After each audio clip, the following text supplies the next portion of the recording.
નમસ્કાર, border news કચ્છમાં આપનું સ્વાગત છે. કચ્છના ગાંધીધામ ખાતે વન પર્યાવરણ મંત્રી શ્રી અર્જુન મોઢવાડિયાએ વાઇબ્રન્ટ કચ્છ ડિસ્ટ્રિક્ટ લેવલ પ્રોગ્રામનો પ્રારંભ કરાવ્યો હતો. વાઇબ્રન્ટ કચ્છ કાર્યક્રમમાં કુલ 334 MSME એકમો સાથે ₹8,500 કરોડના MOU સાઇન થયા હતા. Doctor Baba Saheb Ambedkar convention centre Gandhidham ખાતે વાઇબ્રન્ટ કચ્છ કાર્યક્રમનો શુભારંભ કરાવતા વન પર્યાવરણ મંત્રી શ્રી અર્જુન મોઢવાડિયાએ જણાવ્યું હતું કે કચ્છની ખમીરવંતી પ્રજાએ અનેક કુદરતી આફતોની પીડા વેઠીને આજે કચ્છને વિકાસનું કેન્દ્ર બનાવ્યું છે. સરકારના વિઝન અને કચ્છીઓની ખુમારી થકી કચ્છ ઔદ્યોગિક હબ બન્યું છે. વડાપ્રધાન શ્રી નરેન્દ્રભાઈ મોદીની દૂરંદેશીની એક પ્રદેશની કઈ રીતે કાયાકલ્પ થઈ શકે તેનું કચ્છ ઉદાહરણ છે. કચ્છીઓ જે રીતે પડકારોને ઝીલનારી પ્રજા છે તે જ રીતે વડાપ્રધાનશ્રીએ કચ્છના પડકારોને તકમાં પલટાવીને કચ્છનો અભૂતપૂર્વ વિકાસ કર્યો છે.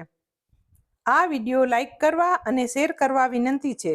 જો તમે હજુ સુધી આ ચેનલ સબસ્ક્રાઇબ ન કરી હોય તો આ ચેનલને સબસ્ક્રાઇબ કરી બેલ આઇકોન દબાવવા વિનંતી છે.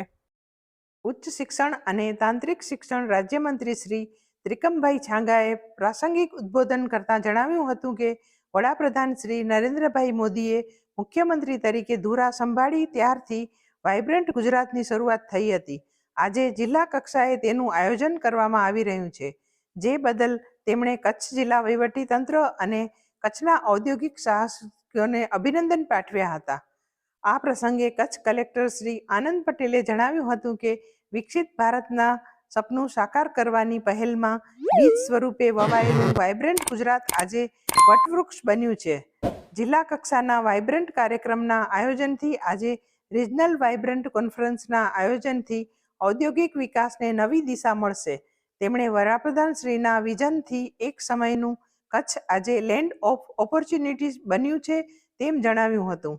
આ પ્રસંગે કચ્છ મોરબી સાંસદ શ્રી વિનોદભાઈ ચાવડાએ જણાવ્યું હતું કે વડાપ્રધાનશ્રીના દીર્ઘ વિઝનથી વાઇબ્રન્ટ ગુજરાતની શરૂઆત થઈ હતી, જેનો લાભ કચ્છને મળતા પોર્ટ, મિનરલ્સ, કેમિકલ ક્ષેત્રના હજારો ઔદ્યોગિક યુનિટ્સ ધમધમી રહ્યા છે.